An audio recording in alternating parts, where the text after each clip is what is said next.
Bienvenidos alumnos a otra clase de Físico-Química. Vamos a abordar fenómenos de transporte y la unidad 2, tema F, que es viscosidad.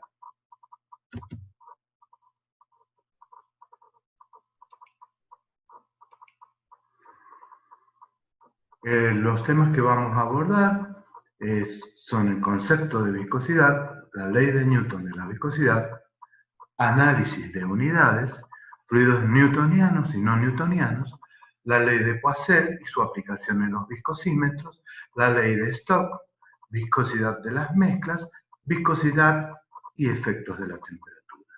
La bibliografía es la que está recomendada al final de la presentación. El estudio de la viscosidad requiere tener algunos conceptos previos de matemática, física, química y termodinámica, los cuales en su conjunto permitirán desarrollar esta unidad. El conocimiento del concepto de viscosidad y sus propiedades, las propiedades de los fluidos, nos permitirá obtener conocimientos necesarios para mecánica de fluidos, operaciones unitarias, máquinas térmicas, reservorios y perforaciones. Como pueden ver en la figura, las imágenes nos muestran diversos fluidos que están fluyendo de forma diferente. Por eso vamos a abordar como fenómeno de transporte la viscosidad, ya que es una propiedad de los fluidos en movimiento. Se define el fluido como una sustancia capaz de deformarse cuando se aplica un esfuerzo o una presión al mismo.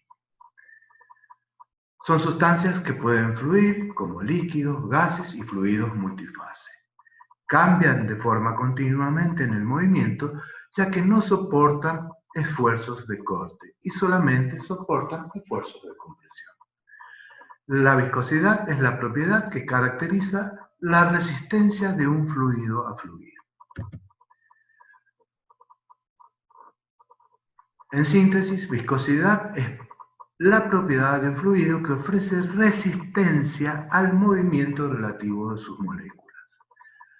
La pérdida de energía de los fluidos cuando se mueven se debe a la viscosidad que poseen.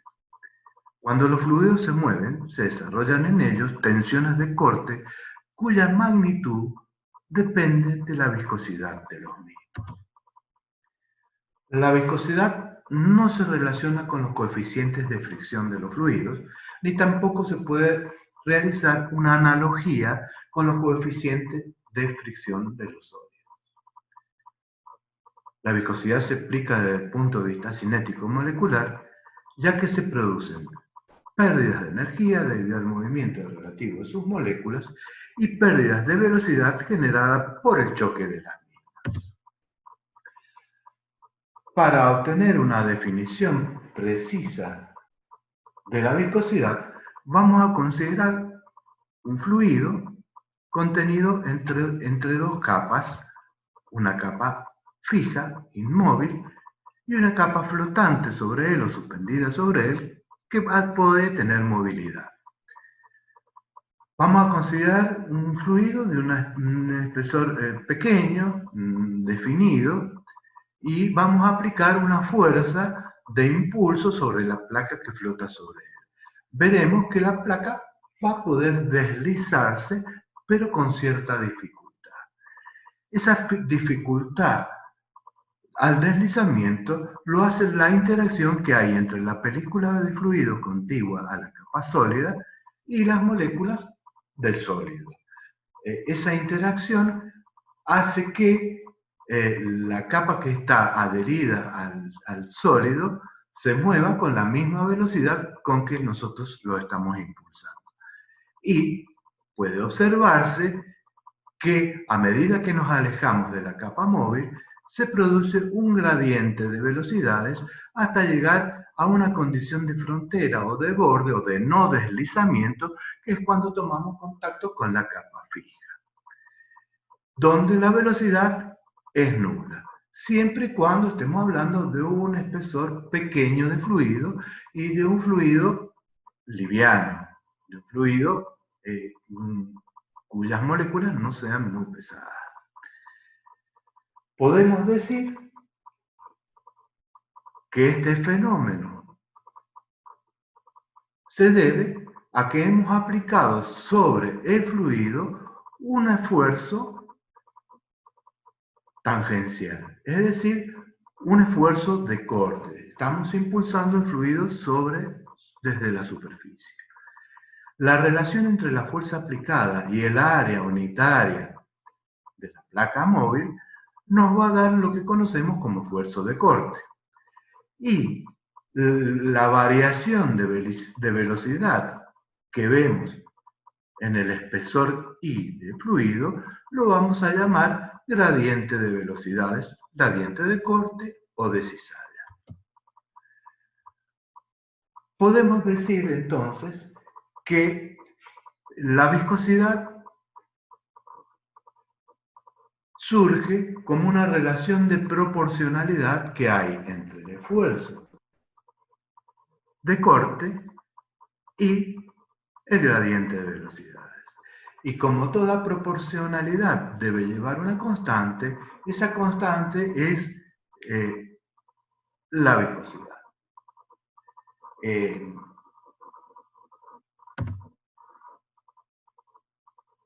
Esta es lo que definimos como ley de Newton de la viscosidad, donde decimos que el esfuerzo cortante aplicado al fluido es igual al coeficiente de viscosidad por el gradiente de velocidades o gradiente de corte o cizalla.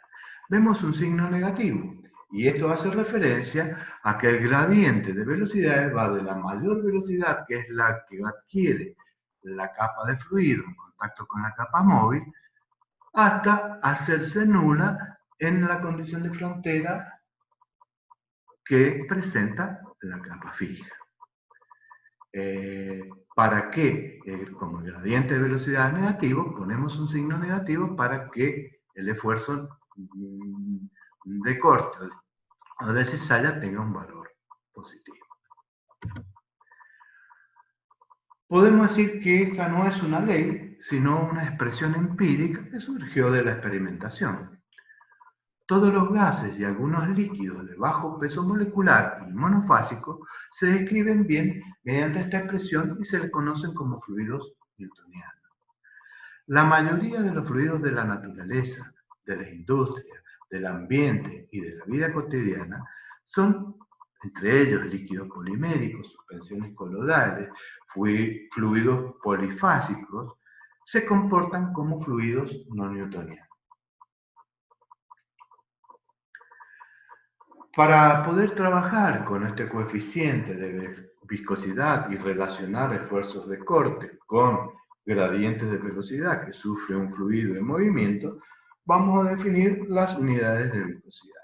Para el sistema internacional, la unidad de viscosidad definida es el pascal por segundo, que surge de aplicar una fuerza en pascales sobre un área que definen el momento de corte por un gradiente de velocidad en metros por segundo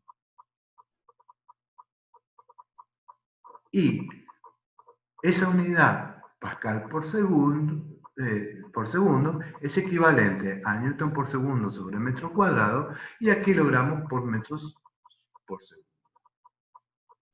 El sistema CGS, la unidad de medida es el Poise, que es de relacionar una fuerza de una dina en un área en centímetros cuadrados o gramos sobre centímetros por segundo.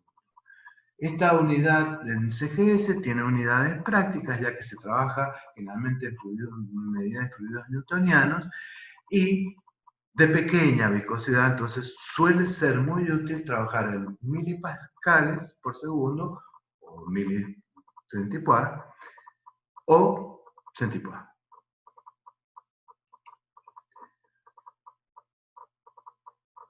Para el estudio de los fluidos newtonianos, generalmente vamos a utilizar metodologías donde ponemos el fluido en un sistema donde pueda movilizarse y obtener valores de viscosidad. Para ello vamos a definir la viscosidad cinemática, que resulta de dividir la viscosidad absoluta por la densidad de fluido en estudio.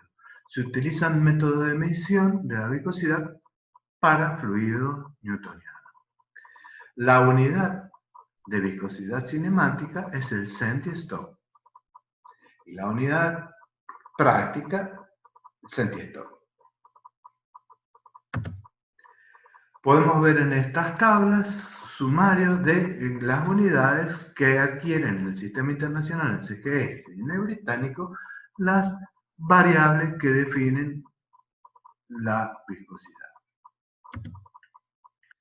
También podemos ver en esta tabla una relación entre viscosidad de los líquidos y viscosidad de los gases, en este caso del agua y del aire, para distintas temperaturas. Es decir, vemos que hay una influencia importante de la temperatura en la determinación de viscosidad de líquidos y de gases.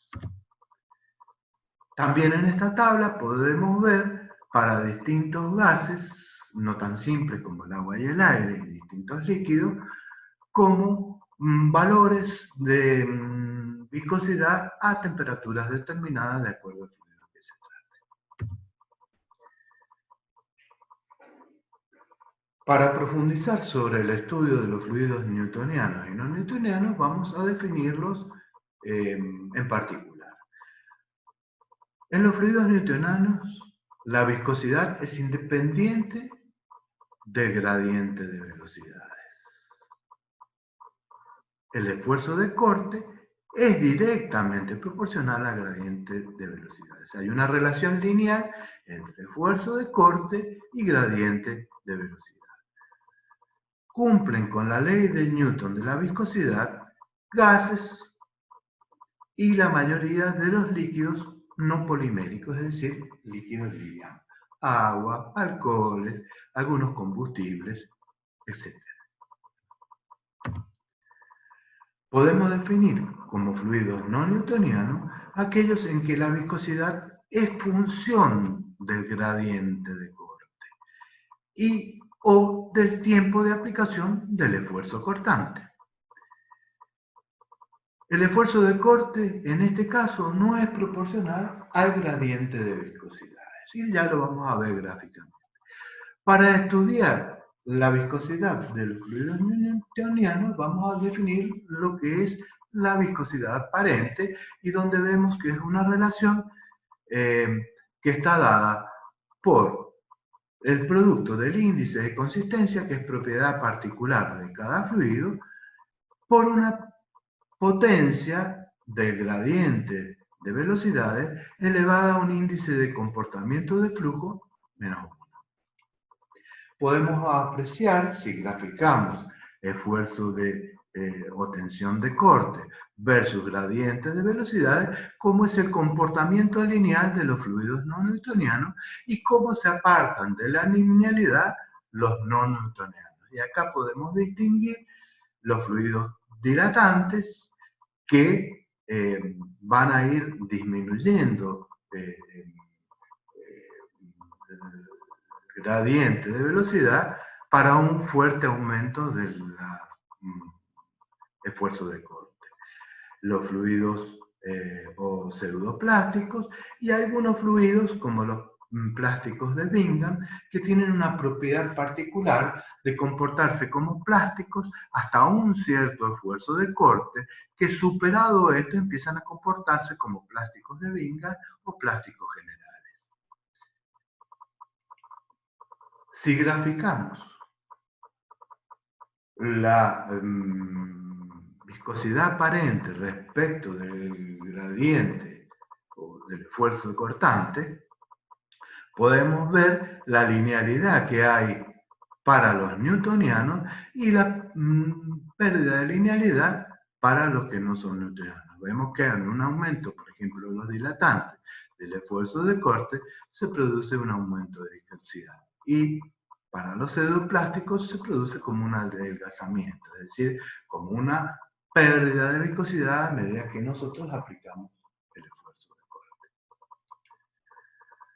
Podemos así clasificar a los fluidos no newtonianos dependiendo de ese comportamiento y esa relación que tienen con el aumento del esfuerzo de corte y con el tiempo de aplicación o con el tiempo de aplicación de ese gradiente de corte. Vemos entonces aquí que hay fluidos que son dependientes del tiempo, es decir, que dependen del tiempo que se apliquen los esfuerzos cortantes, o sea, la acción para movilizarlos. Por ejemplo, los tixotrópicos, en caso de pinturas, miel y los reopécticos, algunos lubricantes. Podemos ver que los lubricantes, a partir que se aumenta el tiempo de aplicación de un esfuerzo, adquieren mayor viscosidad. Y ese es el efecto que buscamos exactamente cuando le lubricamos las piezas de un motor. A medida que empieza a funcionar, el fluido o el aceite lubricante adquiere mayor viscosidad, permitiendo un mejor aislamiento entre el movimiento relativo de las piezas del motor.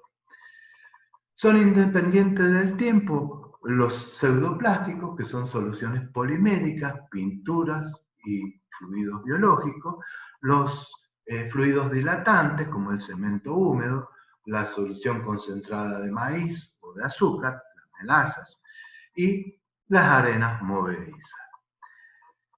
Y también son independientes del tiempo los plásticos de Bingham, como son los lodos de perforación, algunos plásticos fundidos, margarinas, algunas grasas y las pastas de dientes.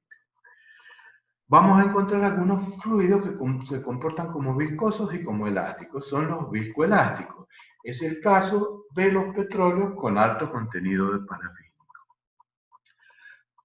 Y los plásticos generales podemos englobarlos a los lodos de perforación, los plásticos fundidos, las grasas y las pastas de dientes entre ellos. Cuando definimos viscosidad aparente, pudimos ver que había una relación de no proporcionalidad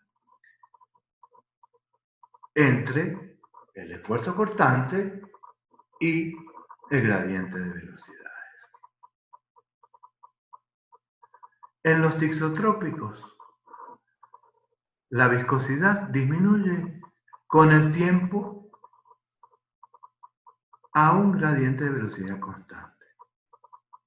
En los reopécticos, la viscosidad aparente aumenta con el tiempo a un gradiente de velocidad constante. En cambio, en los pseudoplásticos, la viscosidad disminuye con el aumento del gradiente de velocidades. Los dilatantes, la viscosidad aparente aumenta con el aumento del gradiente de velocidades. Los plásticos de Bingham y plásticos generales no fluyen hasta alcanzar un esfuerzo tau cero o crítico para luego comportarse como fluidos newtonianos o no newtonianos. Y los viscoelásticos exhiben propiedades elásticas y viscosas. No todos los fluidos tienen igual comportamiento, más allá de esta caracterización o clasificación que hemos visto, sino que para el estudio más profundo de los distintos tipos de fluidos, existen modelos matemáticos los cuales han surgido de estudiar profundamente las propiedades de cada uno de ellos. Como el modelo de potencia, que es aplicado a los pseudoplásticos y dilatantes, donde el índice de consistencia K está relacionado con la viscosidad aparente. Y N es el índice de comportamiento de flujo, nos dan una idea del comportamiento no newtoniano o apartamiento de la linealidad del fluido. ¿Y cómo lo analizamos? Si el índice de comportamiento del flujo es menor que la unidad, los pseudoplásticos la viscosidad disminuye con el aumento del gradiente de velocidad. Si el índice de comportamiento de flujo es mayor que la unidad, se trata de fluidos dilatantes, donde la viscosidad aparente aumenta con el aumento del gradiente de velocidad. Está el modelo de plásticos de Bingham, donde a partir del esfuerzo de corte o ese esfuerzo adicional que hay que aplicarle para que se transforme en fluidos que puedan movilizarse, si el tau o esfuerzo crítico de excedencia es mayor que el esfuerzo de corte, la viscosidad aparente se considerará infinita, es decir, no fluye. Y el modelo de plástico de Bingham va a relacionar ese esfuerzo de corte crítico de excedencia inicial más el producto de la viscosidad aparente por el gradiente de velocidades. El modelo de Hasham y Barclay, para los plásticos en general, nos va a dar condiciones que si el tau es cero, vamos a estar en el caso de los pseudoplásticos y dilatantes. Si el índice de comportamiento de flujo es igual a 1, vamos a encontrarnos frente a los plásticos de Bingham, y si el tau es 0 y el índice de comportamiento de flujo es igual a 1, nos vamos a quedar con el comportamiento de los fluidos. Hay otros modelos específicos que van a estudiar más en profundidad, principalmente los petroleros, como el modelo de Casson, que es utilizado en fluidos de perforación petrolera, el modelo de Robertson-Stick, utilizado en lechaza de cemento y lodos de perforación, y el modelo de Maxwell. Son modelos que se han adquirido, que se han desarrollado a partir de una gran experimentación en el comportamiento de los fluidos en condiciones de temperatura y ciertas condiciones de presión. Vamos ahora a profundizar el hecho del estudio de fluidos en el interior de una tubería o de una cañería. ¿Sí? Para estudiar el flujo de un fluido en una cañería, vamos a desarrollar lo que es la ley de Poiseuille. Vamos a considerar un fluido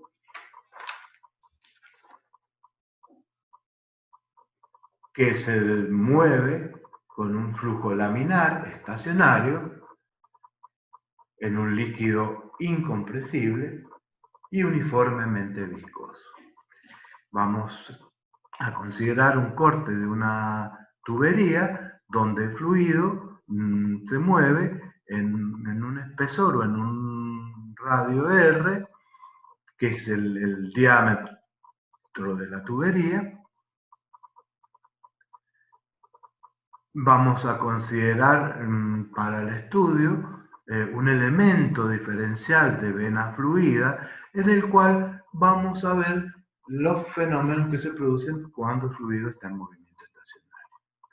Podemos ver, si hacemos un diagrama de esfuerzos, que hay una fuerza ejercida por la presión movilizadora de fluido, que puede ser una bomba o una diferencia dependiente, que está aplicada en la cara izquierda del elemento diferencial de fluido, es decir, desde donde viene la presión sería la presión 1. Esa es la fuerza cero, que como toda fuerza, como por principio de acción y reacción, tiene una reacción en sentido contrario que va a estar dada por la presión que ejerce el fluido al cual se está impulsando desde el elemento diferencial, que es la fuerza de reacción. Pero, como vimos en la ley de Newton de la viscosidad, hay una fuerza de retardo que se produce en sentido contrario al desplazamiento, que es el que producen las capas de fluido consideradas unas junto a las otras. Vamos a ver en este caso una situación de frontera con dos capas de no deslizamiento, que son las capas o son las paredes de la tubería por la cual se va a mover el fluido. Si nosotros hacemos un equilibrio de fuerzas, un estudio de las fuerzas que están actuando, y considerando la idealidad del fluido, podemos decir que la suma de fuerzas es igual a cero, es decir, cuando no hay una aceleración que se pueda producir. Si desglosamos a qué corresponde cada una de las fuerzas, podemos decir que vamos a tener una fuerza cero, que es la que es debida a la presión 1, aplicada en el área del elemento diferencial de fluido, en el área izquierda, más una fuerza que es en sentido contrario, que es la fuerza de reacción, que va a ser igual a la presión más un diferencial de presión que hay entre la aplicación de una fuerza y su resistencia por el área del elemento diferencial de sección, menos una fuerza de retardo viscoso que por la segunda ley de Newton podemos definirla como el producto del esfuerzo de corte por el área en que está aplicado por el diferencial, es decir, por el área que está moviéndose de elemento diferencial del flujo. Si trabajamos con esta expresión y sacamos factor común y despejamos, podemos decir que el esfuerzo de corte es igual a un diferencial de presión por el radio del elemento diferencial de fluido por la variación de X, o sea, la variación que se produce por el movimiento del fluido. Si nosotros retomamos la ley de Newton, que decíamos que el esfuerzo de corte era proporcional al gradiente de velocidades, y reemplazamos en la expresión, vamos a poder tener una expresión de la variación de velocidades que se da en el interior de la vena fluida. Esto es la ecuación de Hagen-Poiseuille, donde vemos que esta expresión de la viscosidad está relacionada con la diferencial de presión aplicada hacia el delta P, que nos va a proveer la bomba, en un elemento diferencial de movimiento diferencial X respecto del radio del elemento diferencial y del radio interior de la tubería.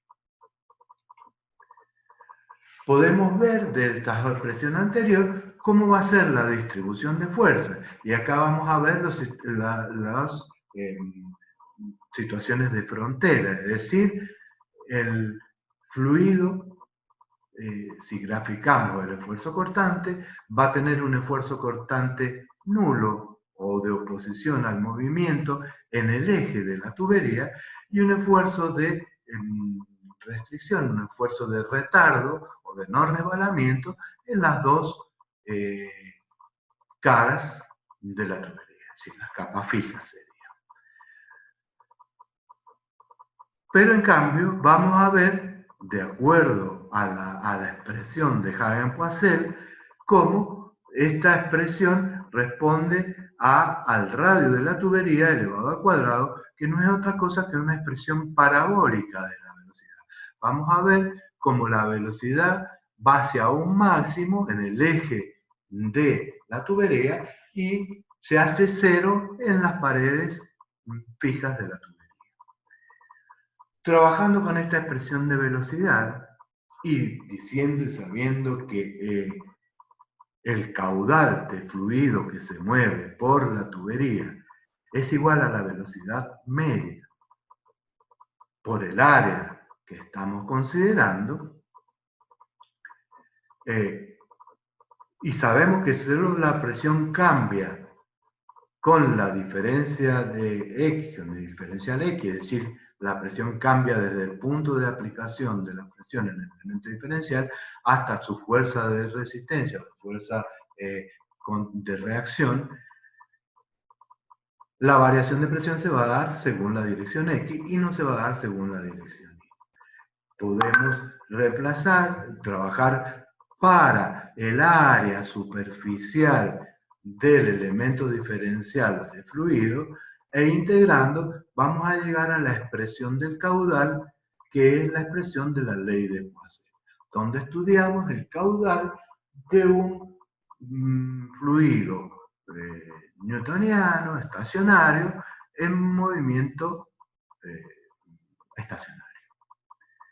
Esta expresión de la ley de Poiseuille nos va a permitir trabajar con determinar la viscosidad de fluidos newtonianos a través de su aplicación en los viscosímetros de vena fluida, como es el caso del viscosímetro capilar o viscosímetro de Oswald, donde vamos a tener un fluido contenido dentro de una tubería de vidrio, es decir, un vidrio capilar de pequeño radio, que vamos a estudiar el movimiento del fluido de descenso y ascenso debido a la fuerza de presión hidrostática generada por la presión hidrostática. Vamos a estudiar cómo es el flujo o el caudal de flujo de ese fluido en el interior de la tubería. Si nosotros aplicamos la expresión de la ley de Poiseuille y sabemos que el caudal es el volumen de fluido que ha atravesado la unidad de tiempo y que la presión que va a sufrir el fluido para movilizarse va a estar dada por la fuerza de la gravedad, es decir, el delta P va a estar dado por la altura en que el fluido se va a mover y por la densidad propia del fluido. Entonces, como estamos viendo, nosotros vamos a estudiar el tiempo en que el fluido fluye entre las marcas del viscosímetro. Para trabajar con el viscosímetro de Oswald necesitamos tener previamente algunos datos de propiedades de fluido que vamos a estudiar. El dato más importante es la densidad de fluido, lo que nos va a permitir encontrar cuál es el viscosímetro que se adapta al fluido que vamos a estudiar. Sabemos y reiteramos que se trata de un viscosímetro destinado a fluidos newtonianos, fluidos livianos. De toda la expresión del caudal, podemos ver que hay variables que son dependientes del diseño del viscosímetro, como su radio, como la altura que hay entre las marcas del viscosímetro donde se va a desplazar el fluido, es decir, como el camino que hay entre las marcas donde nosotros vamos a medir el tiempo por el que el fluido pasa entre ellas. Y todos esos valores van a depender del diseño del viscosímetro. La expresión se reduce a que la viscosidad es igual a una constante propia del viscosímetro multiplicado por el tiempo del pasaje de fluido entre las marcas que posee el viscosímetro cuando nosotros liberamos el movimiento. Es decir, este viscosímetro tiene un recipiente en el cual nosotros lo vamos a llenar con un fluido y vamos a impedir que se mueva por el capilar interior del fluido. Vamos a asegurarnos una altura de fluido, o sea, un volumen de fluido constante entre las marcas del viscosímetro. Va a estar dado por la altura H. Una vez que nosotros liberemos, o sea, le sacamos el tapón al viscosímetro y liberemos el flujo del fluido, vamos a estar atentos de tomar el tiempo entre las marcas que posee o los aforos que posee el viscosímetro en tres partes Vamos a tomar el tiempo que tarda en pasar entre dos marcas consecutivas. Vamos a tener un tiempo 1 y un tiempo 2. Para calcular la viscosidad y para elegir el viscosímetro que vamos a utilizar en nuestra experiencia, nosotros requerimos, como les decía, de propiedades del fluido. El viscosímetro de Oswald no se trata de un solo diseño ni de un solo formato, sino que es una colección de viscosímetros de distintos diseños adecuados a fluidos de distintas densidades. Conociendo la densidad de fluido en estudio, nosotros en la tabla que nos provee el viscosímetro de Oswald, podemos sacar que para valores de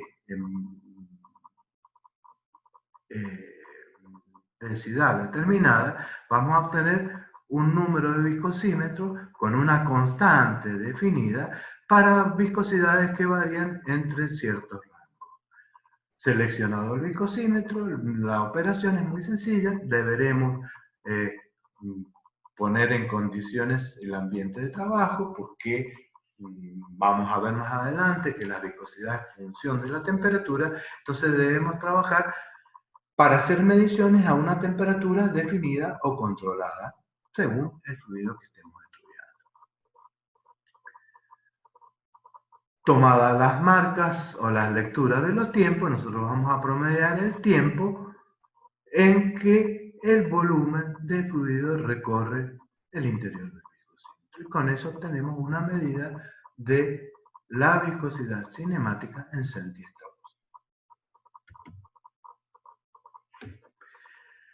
Esta posibilidad del viscosímetro de Oswald nos permite comparar nuestro fluido con referencia a un fluido estándar o a un patrón de referencia.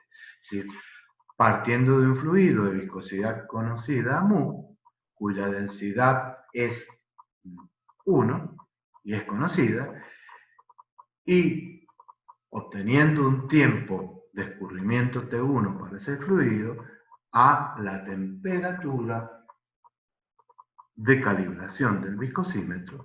Si utilizamos el mismo viscosímetro para medir otro fluido calibrado a la temperatura de ese fluido correspondiente, aplicando la expresión de viscosidad cinemática, podemos encontrar la viscosidad de otro fluido cuya densidad 2 se aproxima a la 1 con solo obtener el tiempo de flujo T2. Es decir, primero hacemos la medición con el fluido 1, obtenemos el tiempo T1 por el que el patrón va a recorrer el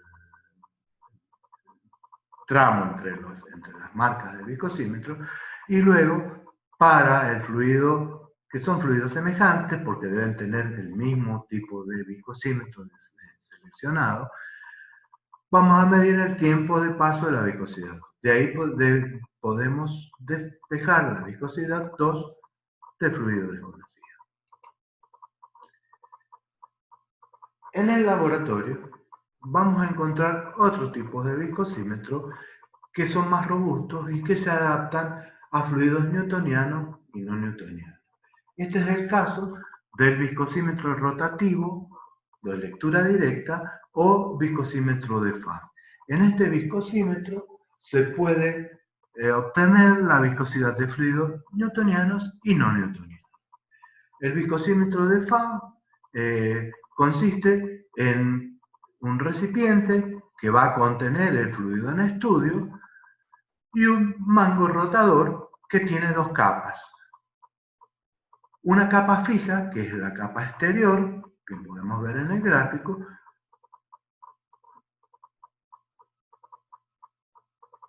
y una capa móvil. Perdón. La capa fija es el manguito rotador. Y la capa móvil es la capa externa concéntrica que nosotros hemos incorporado. El fluido en estudio va a encontrarse entre ambas capas. Es decir, nosotros llenamos el recipiente hasta una medida que está indicada. El fluido que va a quedar contenido entre la capa móvil y la capa fija va a ser el que va a sufrir el esfuerzo cortante que va a provocar cuando nosotros activemos el rotor. Generalmente este viscosímetro tiene un baño termostatizado que va a permitir controlar la temperatura del trabajo. La potencialidad de este viscosímetro es que vamos a poder pasar de medir fluidos newtonianos y fluidos altamente viscosos no newtonianos. Para conocer un poco más el funcionamiento, nosotros llenamos el recipiente con el fluido a medir la viscosidad y tenemos la posibilidad de trabajar a distintas revoluciones por minuto, a distintas velocidades de rotación del manguito.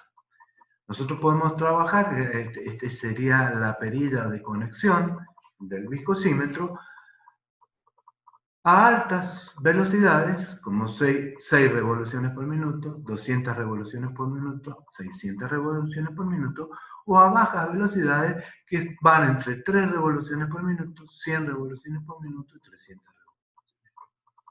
Estos rangos de velocidades nos van a poder permitir determinar viscosidades a esas velocidades que van a ser puntos significativos cuando queramos estudiar fluidos complejos.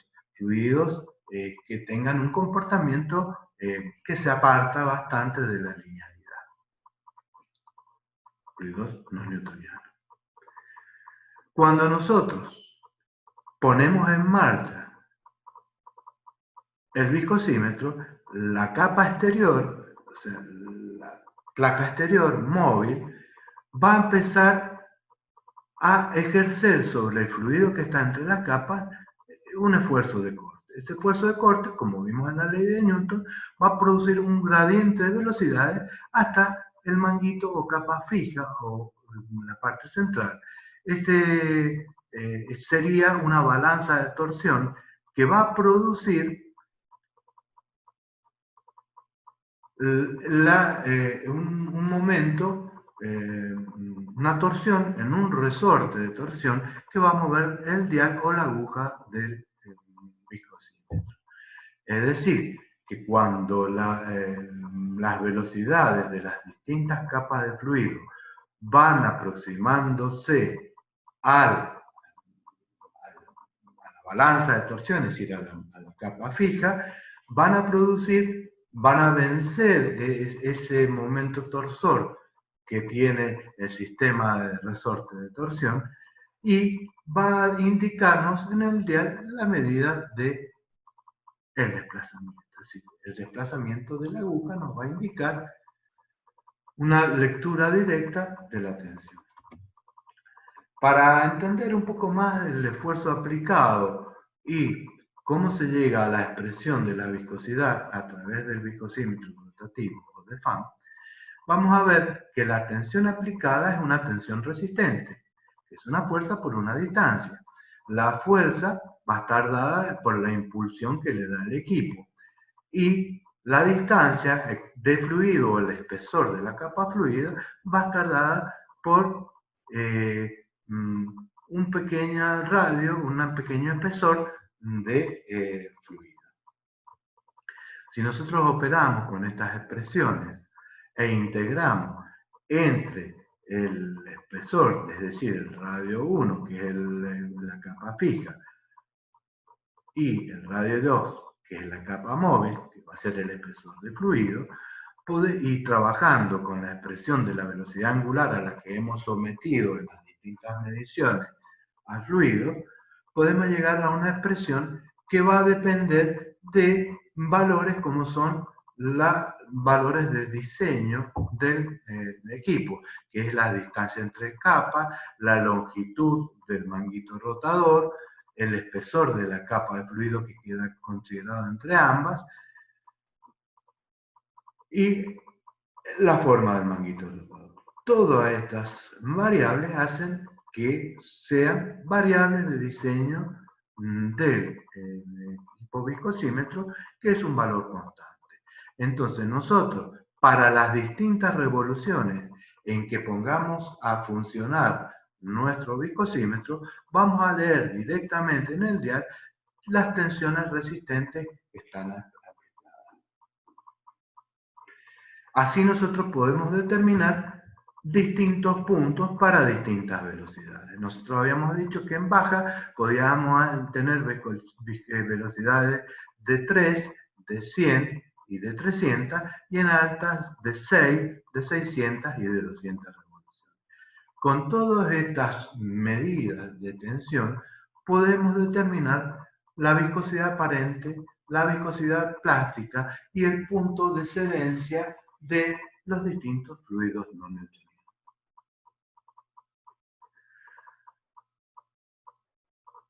Si nosotros graficamos la deflexión o las unidades en las que nos da las lecturas directas del viscosímetro para las revoluciones, obtenemos esta gráfica.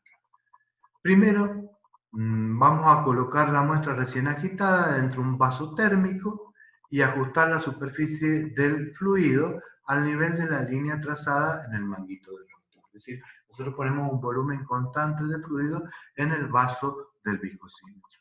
En segundo paso, arrancamos el motor colocando el conmutador en la posición de alta velocidad.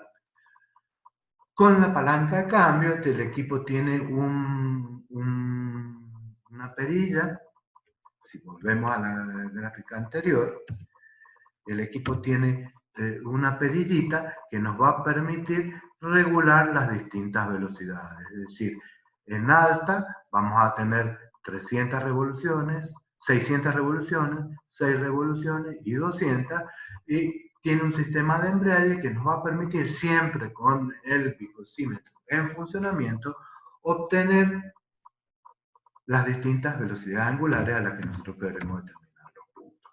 Entonces, arrancamos el motor colocando el conmutador en la posición de alta velocidad, con la palanca de cambio de la velocidad en posición más baja.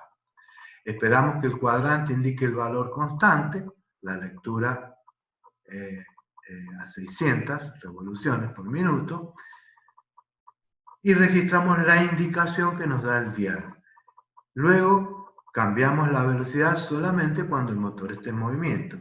En el segundo paso, ajustamos el conmutador a 300 revoluciones por minuto. Si nosotros podemos hacer determinaciones a 600, a 300, a 200, a 100 revoluciones, a 6 revoluciones por minuto y a 3 revoluciones por minuto. Todos los puntos que obtenemos en la gráfica de velocidad versus deflexiones o unidades de tensión, o sea, de viscosidad, nos van a permitir obtener el comportamiento del fluido en el tubo. Así podemos determinar la viscosidad aparente de un fluido. Esta es la resistencia al flujo del lodo causado principalmente por la fricción de las partículas suspendidas y también por la viscosidad de la fase fluida. La viscosidad plástica es afectada por la concentración, tamaño y forma de las partículas sólidas suspendidas en un lodo de perforación. Para su determinación se toma directamente del viscosímetro la lectura a 600 revoluciones por minuto. Se expresa en centipoise y se procede mediante la siguiente ecuación. Viscosidad aparente igual a la lectura a 600 revoluciones por minuto dividido 2. También podemos determinar la viscosidad plástica. Esta viscosidad forma parte de la reología de un fluido y es la resistencia de un fluido a fluir atribuible a la cantidad, tipo y tamaño de los sólidos presentes en el mismo, causada principalmente por la fricción entre las partículas suspendidas en el sólido. Se expresa en centipoise tomando las lecturas del viscosímetro a 600 y a 300 revoluciones por minuto, calculándose a partir de la siguiente ecuación. Viscosidad plástica es igual a la lectura a 600 revoluciones por minuto menos la lectura a 300 revoluciones por minuto.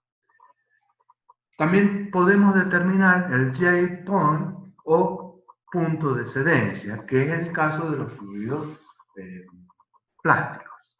El punto sedente es una propiedad reológica originada por la fuerza de atracción entre partículas bajo condiciones dinámicas o de flujo. Constituye la fuerza requerida a aplicar a un fluido no newtoniano para que comience a fluir.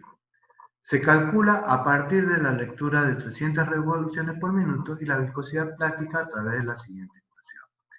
Y se expresa en libras sobre 100 pies cuadrados. Entonces, el punto excedente va a ser igual a la lectura a 300 revoluciones por minuto menos la viscosidad plástica. Como podrán observar, este viscosímetro y estas determinaciones de viscosidad plástica, viscosidad aparente,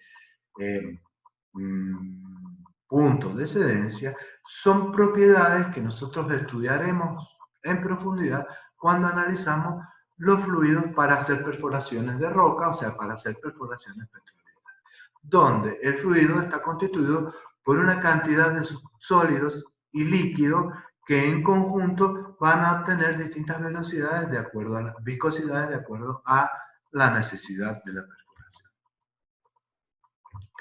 También se puede determinar la fuerza de gel. Puesto que los fluidos de perforación tienen características tisotrópicas, es decir, que sus propiedades varían, eso quiere decir que son capaces de desarrollar una estructura de gel para cumplir con la función primordial durante la perforación, que es la de ir perforando y levantando o suspendiendo la roca partida. El equipo permite el cálculo de esta propiedad. Se hacen dos mediciones. Una lo hace girar a 300 revoluciones, se detiene el fluido, se detiene el viscosímetro, se esperan 10 segundos y luego se toma una medición a 300 revoluciones. Esto se conoce como gel o punto de gel inicial. Se enciende nuevamente el equipo a una velocidad de 600 revoluciones por minuto hasta una lectura constante y se detiene nuevamente dejándose reposar por 10 minutos. Transcurrido este tiempo, se hace la medición y se conoce el punto de gel final o gel final.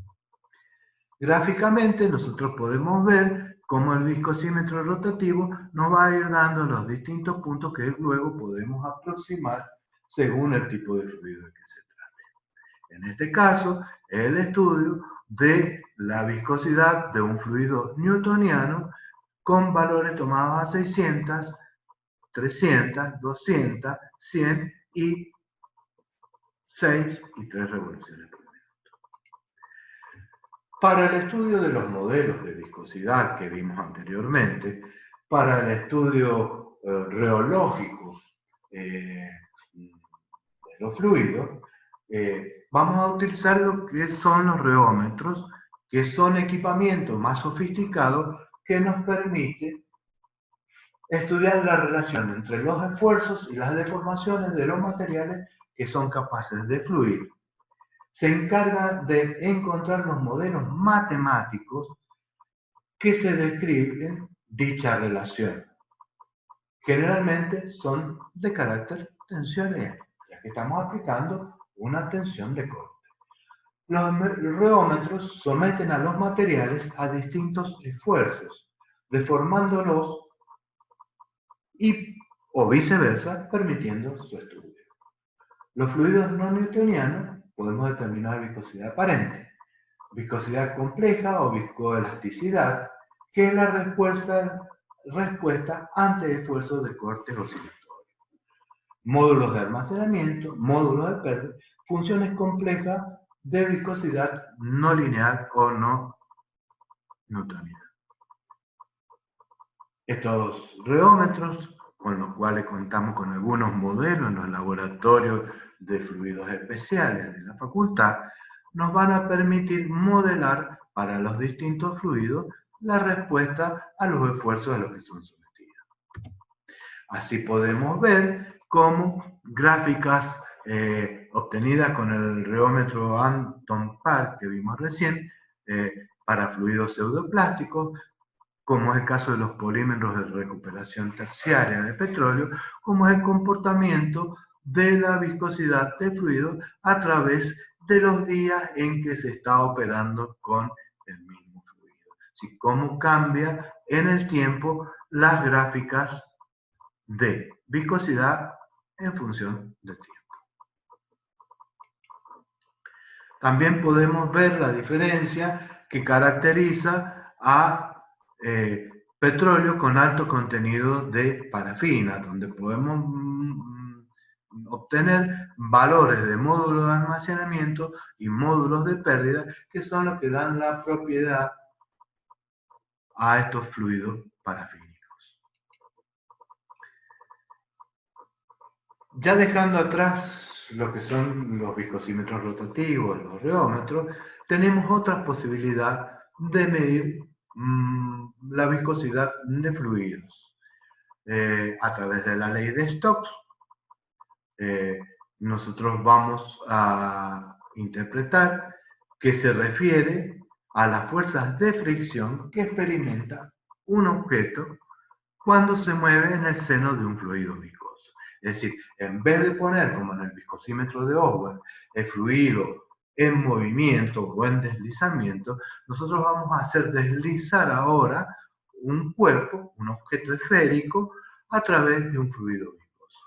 En general, la ley de Stokes es válida en el movimiento de partículas esferas pequeñas moviéndose a baja velocidad. Es muy simple y muy sencillo, consiste en una columna graduada donde nosotros podemos ver el desplazamiento, donde colocamos un fluido viscoso y podemos regular la temperatura del fluido para hacer una buena medición de la viscosidad. Y el viscosímetro, que se llama de falling ball, porque es la caída de la bola, consiste en dejar descender un cuerpo esférico de material conocido, de densidad o peso específico conocido. Cuando un cuerpo se mueve en caída libre en el vacío, sabemos que el mismo se encuentra sometido solo a la acción de su peso. Su aceleración es constante y es igual a la aceleración de la gravedad. Y su velocidad aumenta proporcionalmente con el tiempo de caída. ¿Qué diferencia hay cuando el movimiento de caída ocurre en un fluido viscoso, ya sea en aire o en un líquido? En la figura podemos ver, se muestra el diagrama de cuerpo de caída de fluido. Está sometido a fuerzas denominadas la fuerza dada por su propio peso, una fuerza de empuje. Nosotros sabemos por la ley de Arquímedes, por el principio de Arquímedes, que un cuerpo que se desplaza en el interior de un fluido va a desalojar un volumen igual a su volumen. El cuerpo que cae en un fluido viscoso, además de su propio peso, el cuerpo es sometido a una fuerza denominada de empuje, como habíamos dicho, de sentido contrario al peso, por el solo hecho de encontrarse sumergido en él. Además, si el cuerpo se mueve, aparecen las fuerzas viscosas en el sentido contrario, es decir, es la fuerza de retardo que producen las capas de fluido adheridas al material de la esfera de acero.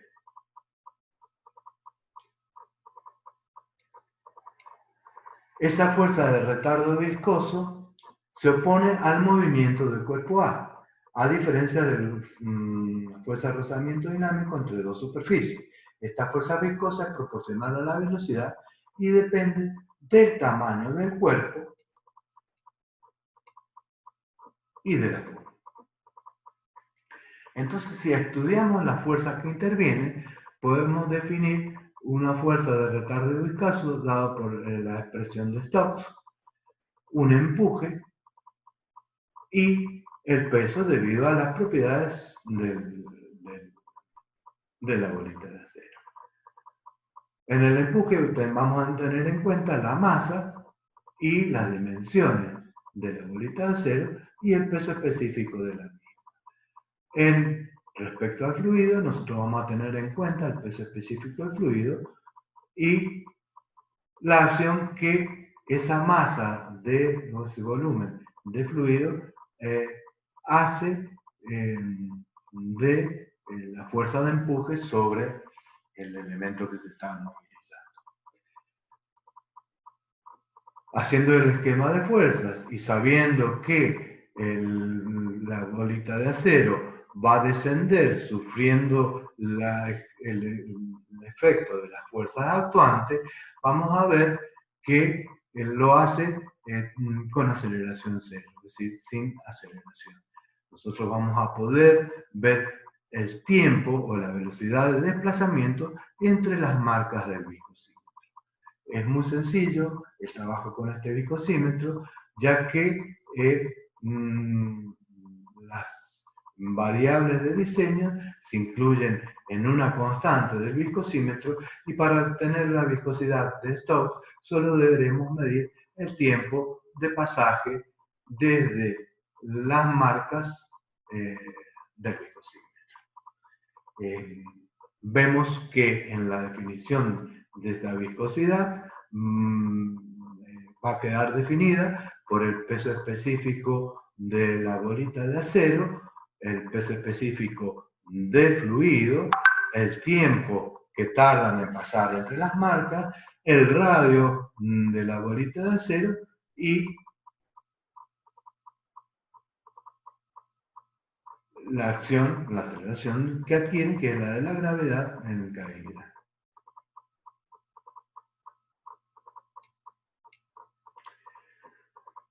Ahora vamos a ver qué pasa cuando estamos con viscosidad de las mezclas. Es decir, cuando tenemos soluciones complejas con distintas viscosidades. Cuando se mezclan soluciones, el modelo teórico de Kendall va a considerar a la fluidez, que es la capacidad que tiene un fluido de movilizarse, como la recíproca de la viscosidad. Para líquidos que forman complejos, en solución, tenemos la expresión del modelo de Kendall que dice que el logaritmo de la fluidez va a ser igual a la fracción molar del fluido A por el logaritmo de la fluidez de A, más la fracción molar o la participación del fluido B que integra la mezcla por el logaritmo de la fluidez del fluido B.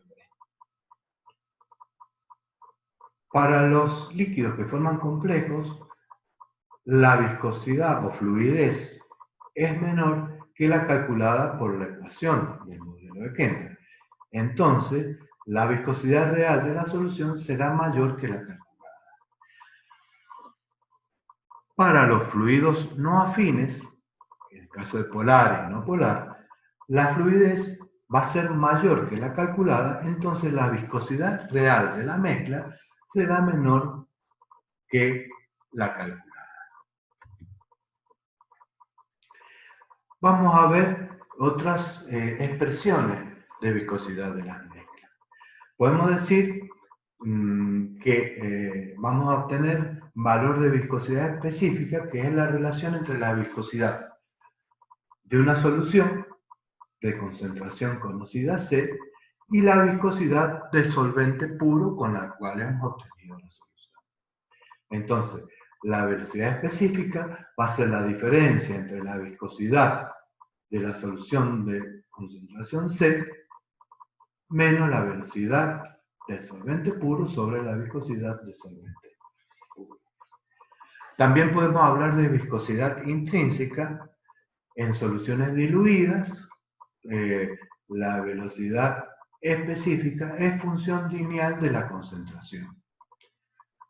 Si nosotros obtenemos para concentraciones reales valores de viscosidad específica, podemos llevarlo hacia la idealidad si prolongamos la línea para una solución de concentración cero. Entonces esto es lo que llamamos la viscosidad intrínseca. Es la aproximación de la viscosidad de una mezcla a la idealidad. También podemos abordar el concepto de viscosidad relativa, que es la relación entre la viscosidad de la solución o de la mezcla respecto a la viscosidad del agua. Para una disolución, la viscosidad relativa va a ser igual a la viscosidad del polímetro menos la viscosidad de la solución.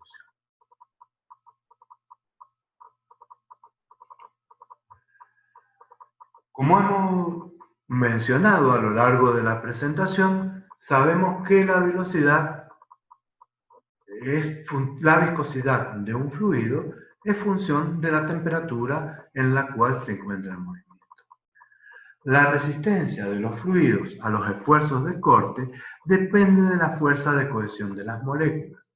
Sabemos que los líquidos en general, la viscosidad disminuye con la temperatura. Eso debe decir que las fuerzas intermoleculares de los fluidos son líquidos, son menores, son mayores que las de los gases que están más liberados. Para los líquidos nos vamos a basar en la influencia de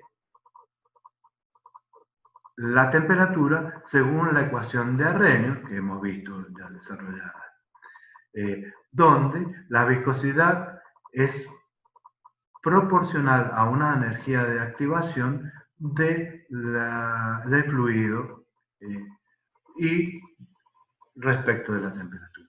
Cada molécula del líquido, para pasar de una posición a otra en la dirección del flujo, necesita de esa cierta energía de activación, que es la que vamos a tener en cuenta para ver la influencia de los cambios de temperatura en el valor de la viscosidad.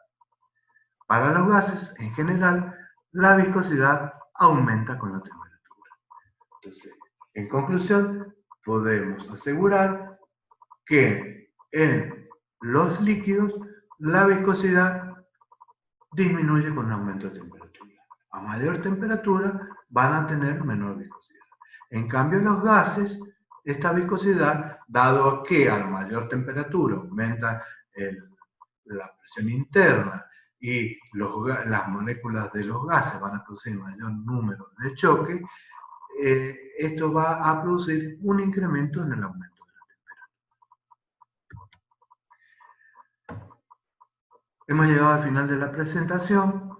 La bibliografía que permitió el desarrollo de este tema es la que está mencionada, la 6ª edición de Físico-Química de Levin, el Tratado de Química de Glaston para el estado líquido, la Química de Witten en su 8ª edición, y datos proporcionados por los laboratorios de análisis químico de la Facultad de Ingeniería, el laboratorio de fluidos especiales y de medios porosos de la DETI. Se han consultado las normas ASTM que hacen referencia y las normas ISO de viscosidad, y los datos de reómetros y de algunas gráficas de reómetros han sido tomados de trabajos de investigación.